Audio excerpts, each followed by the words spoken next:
I found my husband putting drugs in my water. What I did next shocked everyone. Have you ever looked into the eyes of someone you love and realized they might be trying to hurt you? My name is Claire. I was 36, married, successful, and deeply in love, or so I thought. Until one ordinary Tuesday night, I saw something that turned my entire world upside down. We were sitting at the kitchen table, just the two of us. He laughed at something I said, then reached for my glass and dropped something into my water. It was small, quick, like he'd done it before. Froze. My smile stayed in place, but my heart was screaming. In that moment, I didn't confront him. I didn't cry. I just lifted the glass, clinked it against his, and took a sip. You're probably wondering, why didn't I run? Why didn't I scream? Because I needed to know the truth and I needed to be smart about it. So if you're ready for a story of quiet strength, betrayal, and a comeback you won't see coming, stay with me. This isn't just a story about survival. It's about reclaiming power when no one expects you to. And trust me, you won't believe how it ends. Part 1. The warning signs I ignored. They say the body whispers before it screams. And mine, it had been whispering for months. Hi, I'm Claire. I'm not naive. I'm not careless. But when you love someone, you build trust like a home. You fill it with routines, laughter, shared meals, and gentle habits. You paint over the cracks, telling yourself it's all part of the process. Until one day, you realize the foundation was never solid to begin with. Started small. He began insisting on handling my drinks. First, it was thoughtful. You've had a long day. Let me make you something. He'd pour my water, my wine, even my coffee, always smiling, always watching. And I let him. Because it felt nice to be cared for until it didn't. I remember the first time I felt truly off. It was a Wednesday. I had a morning meeting and could barely keep my head straight. My words came out slow, my vision blurry, and my limbs felt heavy as if gravity was working harder against me. I chalked it up to exhaustion. Too many late nights. Maybe I was just getting older. But then it happened again. And again. Always after drinks I didn't pour. When I tried to grab a glass for myself, he'd laugh. Babe, let me do it. You always spill. But I don't spill. I never did. There were other signs too. Tiny moments I ignored because, well, what would I even accuse him of? Being too attentive. How do you confront someone over a feeling? Over the way your body reacts after a glass of water. Over the way they look at you while you drink it. He was charming to others. Friendly. Helpful. And to me, he was almost perfect. Almost. Then there was that night at dinner. I had a headache. The kind that felt like it was blooming from the inside out. He poured me tea chamomile, my favorite. I took one sip and everything inside me went still. Not because of the tea. But because of the way he watched me over the rim of his own cup. He wasn't just watching with love or interest. It was calculation, anticipation. And my heart, quiet as it was, screamed. That night I didn't sleep. I lay in bed next to him, listening to his breathing, feeling like I was next to a stranger. Every moment we had shared started to look different in the rearview mirror. Not sweet, strategic, not loving, layered. But still I said nothing. 'Cause I needed to be sure. Because part of me still hoped I was wrong. And maybe that's the hardest part. Not the betrayal. Not the fear. But the moment you stop making excuses and start collecting proof. Now let me ask you something. Have you ever felt that shift? When love turns from something warm into something unnerving? When your instincts rise up, but you're too afraid to follow them? Tell me in the comments. I read them all, and I know I'm not alone in this. Because I ignored the whispers for too long. I waited until I saw it with my own eyes. Until I couldn't pretend anymore.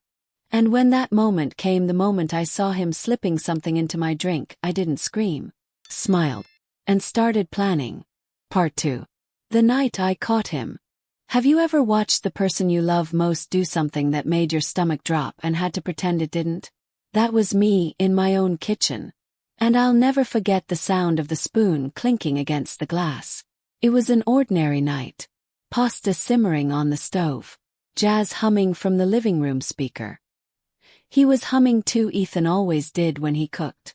I remember thinking, this could almost feel normal.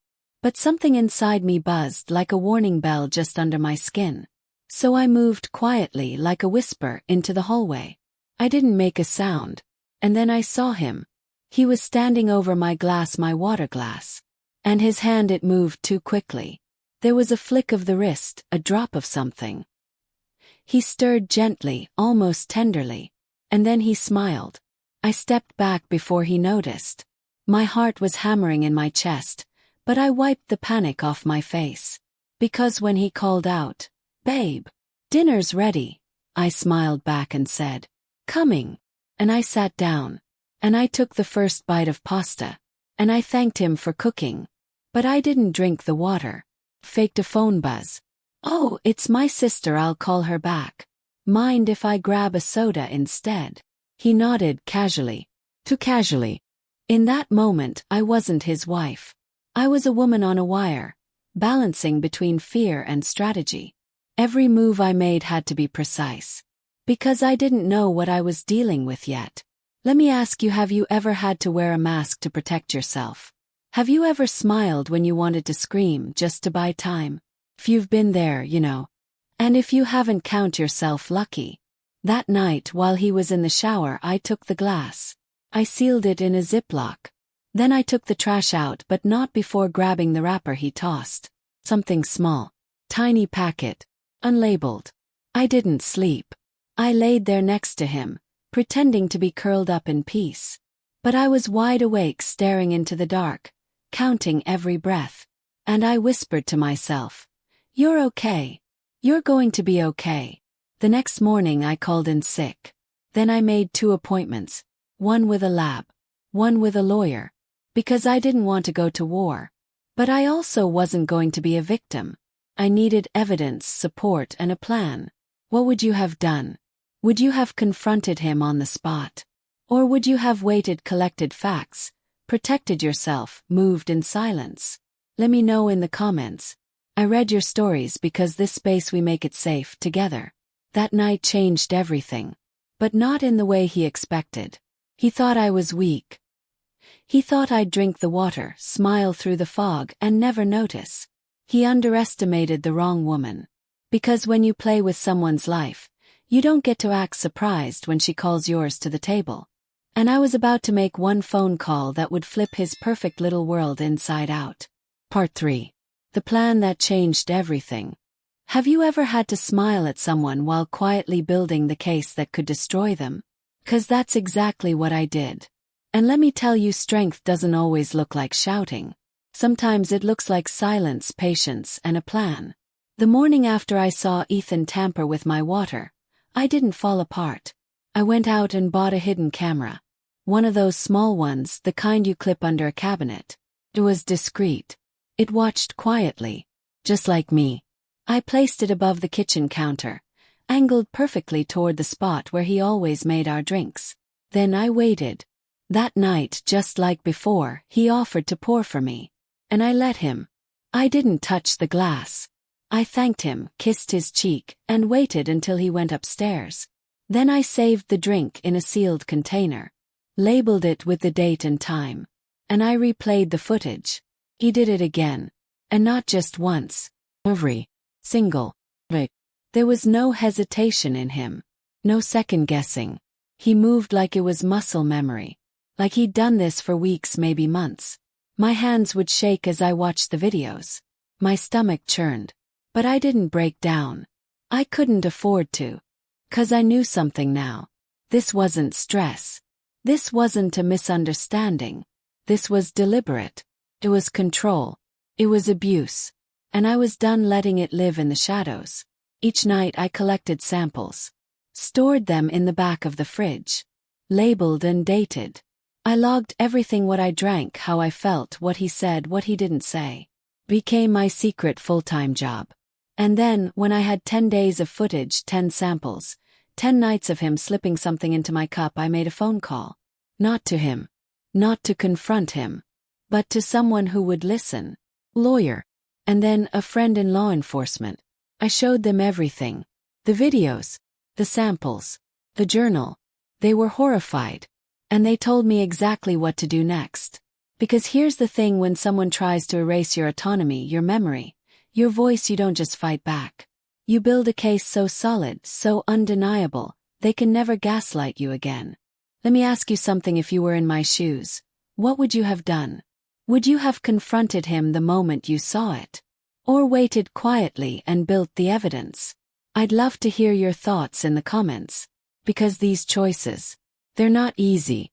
And no one should have to face them alone. For me, the hardest part wasn't gathering the proof. It was pretending. Pretending I didn't know. Pretending I still trusted him. Pretending I was okay. But the truth. Every second I pretended, I was reclaiming my power. Piece by piece. Night by night. Until the woman he thought he could control became the woman who would end this on her terms. Because the moment I handed over the footage, everything changed. And what happened next? Let's just say I didn't just get justice. Got my freedom. Part 4. The phone call and the fallout. Have you ever realized in a single moment that you were no longer the victim in your own story but the hero? That's what happened the day I made that phone call. I didn't shout. I didn't panic. I simply picked up the phone and called the police. With every second that passed, I felt myself coming back to life. I told them what I had seen, what I had recorded, and what I suspected. And for the first time in a long time, someone actually believed me. They didn't ask if I was overreacting. They didn't make me feel crazy. They took my statement with seriousness and care. A few hours later, they arrived with a warrant and combed through our home.